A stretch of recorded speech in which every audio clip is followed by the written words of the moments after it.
this is an easy question. There's got to be some reason why you love to coach football, because it's a tough profession. It's the most rewarding, but it can be tough. What do you love so much about coaching that you would do all those things to be in the position where you are today? You know, Todd, you probably get this answer, but for me, is I genuinely care about kids. And I think sports and football in general is a pathway to reach some of these kids. My mission is to travel the state of North Carolina to meet my fellow high school football coaches and to get to know them more on a personal level, and to bring that personal side of these coaches to you, to see that there is more to these coaches than just Friday nights under those bright lights. Let's get on the road.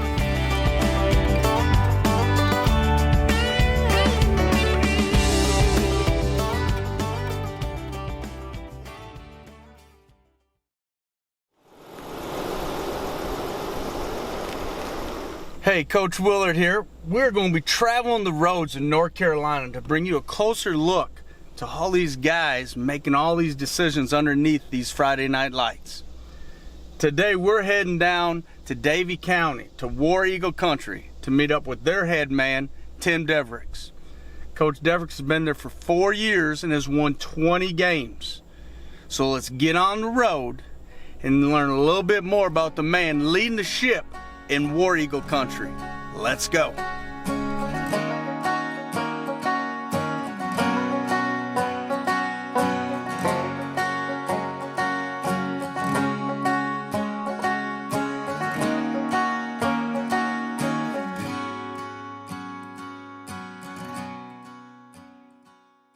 Coach, how you doing today, man? Good, how are you? Man, thank you so much for having us here at War Eagle Stadium. We're excited to get to know a little bit more about your program and you today. Sounds awesome.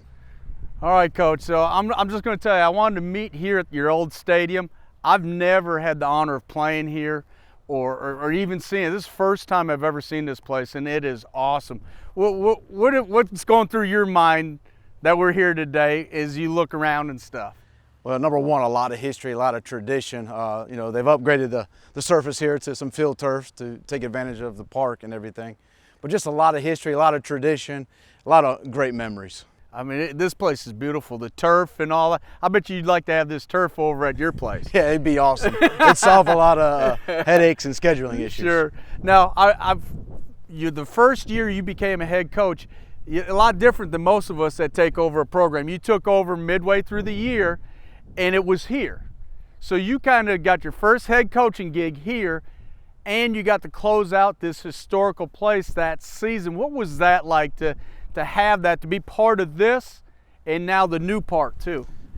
Very special. I felt very honored to have that privilege and transitioning to the new facility. But you know, I can remember the last official game that we played here, regular season game, just inviting all the alumni back. Anyone who's had a part, they were part of our pregame ceremony, and you know, for those guys on our team at that time to look around and just see people that they knew and really didn't know how much it still means to those guys to be a part of that. And for them to be in there and be a part of that, it was just a tremendous thing for us.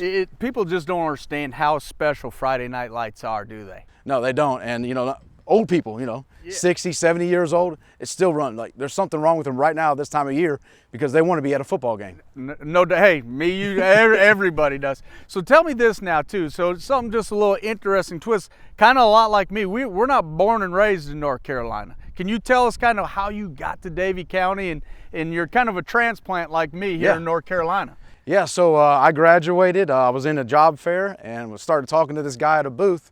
And he was from Davie County. He said, "Wait, why don't you come down and check out our school system?" So I did one weekend, and it was a lot like my hometown. I felt real comfortable here, and I've been here 19 years and haven't left.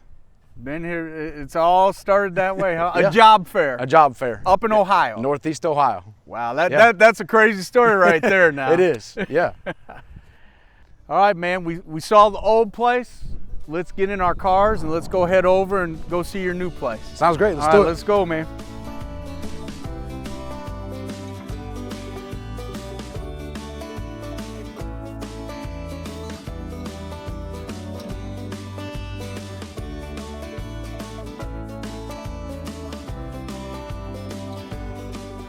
All right, Coach, here we are. Now we're at the new War Eagle Stadium. Man, I forgot I played here one time. This place is beautiful. But now we just came from the old place. Now we're here at your new place. What's going through your mind right now when you look and see all this stuff? You guys are still building stuff now, I see. Yeah, we are. We're making some additions, you know, and just piece by piece. What I really wish was going on right now, I wish there was white lines. Oh. We're getting ready for the third game of the year. I wish that was going on, you know, but it's not, so we have to make the best of this situation. It's just, I can just see all the pride here, man. It looks great and everything. Tell us this now. I know this is going to be a crazy little twist. We've talked to some guys and they started from the bottom and worked their way up to be. You started as a middle school coach when you first came to Davie County, right? Can you kind of walk us through how you are the head coach now through all those years? So, you know, we talked a little bit before about how I found out about Davie County. I took a 6th grade teaching position, helped in the middle school there, just was a position coach and helped out. And then had an opportunity. Coach Doug Illing asked me if I would like to join the staff, and I said yes. And in order to do that, I had to take a job as an elementary school teacher. So I taught 4th grade for 2 years and then 5th grade for 7 years to have, you know, that opportunity to coach at the high school. Went back and got some more certificates and things, and then I ended up being a teacher here at the high school and, you know, transitioned to the head coach midway like we talked about. So now you've worked, so I know a lot of us, I always said I worked my way up. No, you have truly, out of all guys, you have worked your way up, man. I mean, that's crazy. A middle school position coach to now the head coach of Davie County. Middle school position coach, was a position coach on defense when I first started. You know, in the secondary, worked some outside linebackers, transitioned to the defensive coordinator and then to the head coach. So yeah, that was building blocks and just learning along the way. That's a great story. So with all that being said, to become a middle school teacher, an elementary teacher, this is an easy question. There's got to be some reason why you love to coach football, because it's a tough profession. It's the most rewarding, but it can be tough. What do you love so much about coaching that you would do all those things to be in the position where you are today? You know, Todd, you probably get this answer, but for me, I generally care about kids. And I think sports and football in general is a pathway to reach some of these kids. You know, just last night, 11 o'clock, I'm getting a text from a kid who just needs to talk. And just to be able to sow into somebody's life and be able to, you know, we're not in football season, but we have that platform to help kids out. And that's what it's all about, man. I mean, I got chills right now just you saying that, because I get that 11 o'clock call or text, and people don't understand the difference, man. And that, I mean, that's what it's about. Absolutely, absolutely.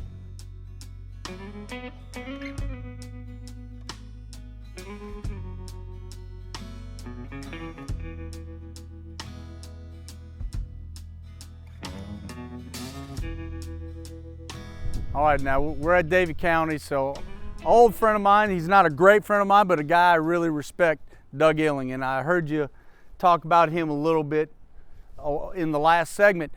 What's he meant to your career, and what's Doug Illing mean to Davie County? Well, you know, Coach Illing has a lot to do with my career. Gave me my first opportunity at the high school level, and just, you know, in his own way, he's just got that way about him to lead people. He's not going to tell you what you need to do. He's going to push you in the right direction and give you more responsibility. And his work ethic was second to none. And what he means to this county is huge. You know, he took a average football program at the time, you know, and took it to heights it's never seen before. So much that, you know, he's just been inducted to the Hall of Fame here at our high school. Really, I did not know. That's awesome. Yeah, that's good. That's, you know, it's always good to see guys like that be rewarded for that. You know. Absolutely. So, do you have any Doug Illing stories that we can tell on air now? I know there's some we can't tell. We'll talk about that. But tell me one good Doug Illing story. So Coach Illing's a prankster, man. He's serious when we're in between the gates, in between the lines, but he's a prankster. So we come in for practice one time and, you know, you're sweaty, you got grass all over you. You take your shoes off and all you want to do is just get a cup of water and, you know, settle down for a second and go home. So I throw my slides on. Well, underneath there's shaving cream all in my slides. So it's all in my toes, it's everywhere. Coach Illing's sitting over there. He doesn't even raise up, and I'm started asking him, who did this? He says, the kids must have been in here playing pranks on the coaches. 2 weeks later, we found out that it was Coach Illing that was doing it. 2 weeks? Yeah, he was doing it to all the coaches. Yeah. Oh, so nobody even knew. No one knew. And he's like, I love Yeah. That's classic Doug right there. That's Yeah. good stuff, man. So tell me this, Davie County. You're the only school in the county. What's the pros? What's the cons? I mean, I'm looking through this and taking a look at your facilities. It's unbelievable. So what's it like being a only county school? I think it's awesome. You know, these kids start out growing up together, going to elementary school together. They play against each other.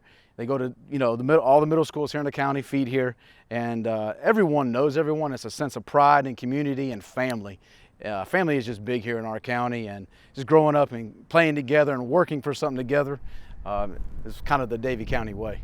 Well, on the flip side, though, you're in a conference that's all Forsyth County schools. Sure. So that's got to be a little bit of a struggle. I'm sure, you know, there's a lot of battles. Maybe there's a lot of bulletin board material you can use for that. But what's it like playing in all Forsyth County school district conference? Yeah, you know, I would say 8 years ago it was very difficult.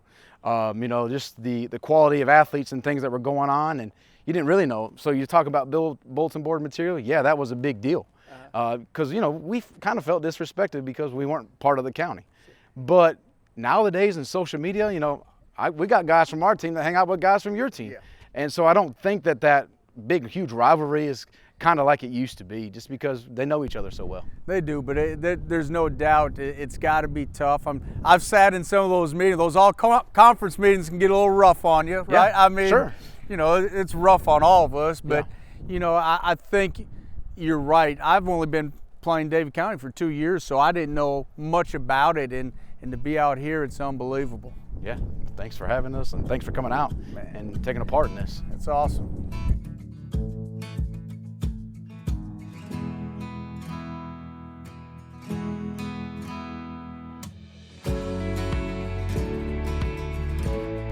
All right, Coach, so we've talked a little bit. You know, I know you're a family guy. I know you're married, you got a daughter.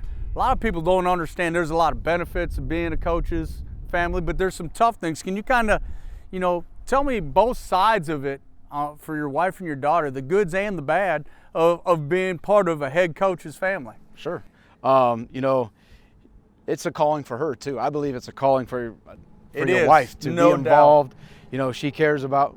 We have 87 young men. We have 87 sons. We don't have a son personally, but she cares about those kids just as much as I do. And you know, she's awesome when we win, and she picks us up when we lose, and just like any coach's wife would do, she's there to support us when we get home. My daughter lives and breathes it. Awesome. You know, she knows all the players by name. She wants to be out here. She comes sometimes on game night down to the field, and she's just super involved in football. Sometimes, you know, up in the stands, she's calling out plays or telling them what went wrong and things like that. But, you know, I feel blessed, you know, to have, you know, a wife and a daughter that are so involved in what I'm doing as well. It's truly a calling. I kid you not. This is just a little sidebar story about me. You brought it up. Your wife is intense, it sounds like. My wife, I remember we're playing Butler. We're down there. It's either the third or fourth round of the playoffs. And I'm sure after the game, your wife and daughter wait for you. Mm-hmm. We lost towards the end of the game. The end of our season, we were supposed to be. My wife got in the car. She was so mad she left. They didn't say goodbye to me. I got a feeling your wife's kind of like, I mean, she gets fired up and intense about it, you know. I love it, man. I think they realize too how much we love it, how much we care about the kids, and how much we invest into it, and so they feel invested as well. And so they're not around it every day, and when something doesn't go that way, you know, you're supposed to win every game. It's hard for them to handle. No doubt about it. So talking about winning every game and all that, being a smaller community, a smaller county, and being the only show on Friday nights, what's the support, what's the atmosphere around here, you know, on a Friday night and even just through the fall? Yeah, there's nothing, you know, it starts in the preseason where, you know, they start asking questions. Hey, how are we going to look this year, Coach? What's going on? You know, the local sports editor, Brian Pitts, does a great job of highlighting our guys, highlighting position groups, and it really gets the county, you know, part of us. Like they're a big part of us, and you know, there's nothing more pleasing to me than on Friday night to sit in the field house and peek out the door, and we haven't even taken the field yet, and the line for people to get in is down that road, and you know, that just brings a sense of pride, and it makes me tick a little bit harder, and we're ready to go then. And just to walk into even visiting schools, when we walk just out onto the field and our fans are already there. You got a great following. That is awesome. And just a sense of pride and the support that they give us is tremendous.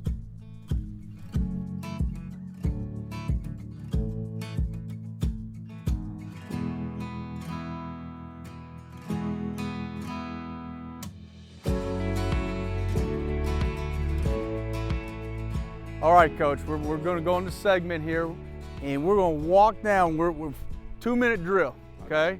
I know you practice this every week, at least, going into Friday night's game. Yeah. I got 9 questions. 9 is my favorite number. I wore it when I was an athlete, and I'm just going to ask you these questions, and you're going to just give me an answer. Very simple. Sounds good. All right, here we go. Your favorite position to coach? Wide receivers. Wow, I've never had that one. Favorite offensive play? 4 verts. Had to figure that one. Are you a base guy or a blitz guy on defense? Blitz. Your favorite college team? Ohio State. Oh. Are you a beach guy or a mountain guy? Beach. All right. What's your favorite movie? Favorite movie? Probably Step Brothers. I wouldn't have ever thought of that. Are you a burger guy or a hot dog guy? Burger all the way. Okay, now this is my recruiting, my scouting on you right now in case we play and we get in these situations. It's 4th down and 1 at your own 45. Are you punting or are you going for it? How much time's on the clock? Well, I couldn't get all that. But I'm probably going. That's right, I figured you would. And are you a kickoff or receive guy at the beginning? I'm going to take the ball. There we go, that's our 2-minute drill.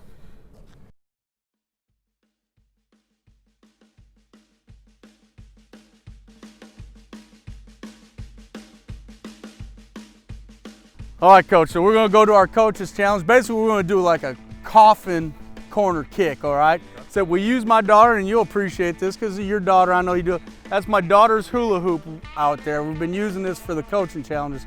We want to see who can punt the ball closest to that hula hoop today. With that being said, since you're an Ohio State guy, I made sure I brought a Wisconsin football for you today. You'll be using the Badger football. It'll be good to kick. All right, Coach, I'm going to go first now. I'm going to tell you, I'm not a very good punter. I wasn't good at punt, pass, and kick. Remember those days? I do. I was awful at those. But there's the hula hoop. We're going to try. That's the coffin corner right there. It ain't very far because I didn't want us to pull a hamstring or anything.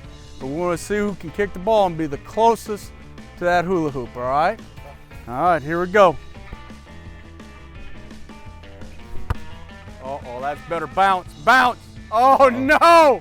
Oh no! Oh no! Let's better hope to have a goocher with the Wisconsin football. Bounce! Bounce the other way! Bounce! Oh! He got the bounce from the Wisconsin football! Oh my goodness! I am defeated with the Wisconsin. That's got to be even twice as good that you just beat me with the Wisconsin football. Not only, I beat you, but, the Buckeyes took down the Badgers today too. Golly. 0-2 for me today. I never thought Davie County versus East B. Oh my God, tough day. Well, I appreciate you having us here at War Eagle Stadium and the tour around the whole place was awesome. But thank you so much for having us. Thanks, Todd. Really appreciate what you're doing here and, just putting a positive spin on what we've been going through. Appreciate it. I appreciate it. Hey, catch us next time when we're going down the road to meet up with another high school head coach in the great state of North Carolina. Until then, keep making plays.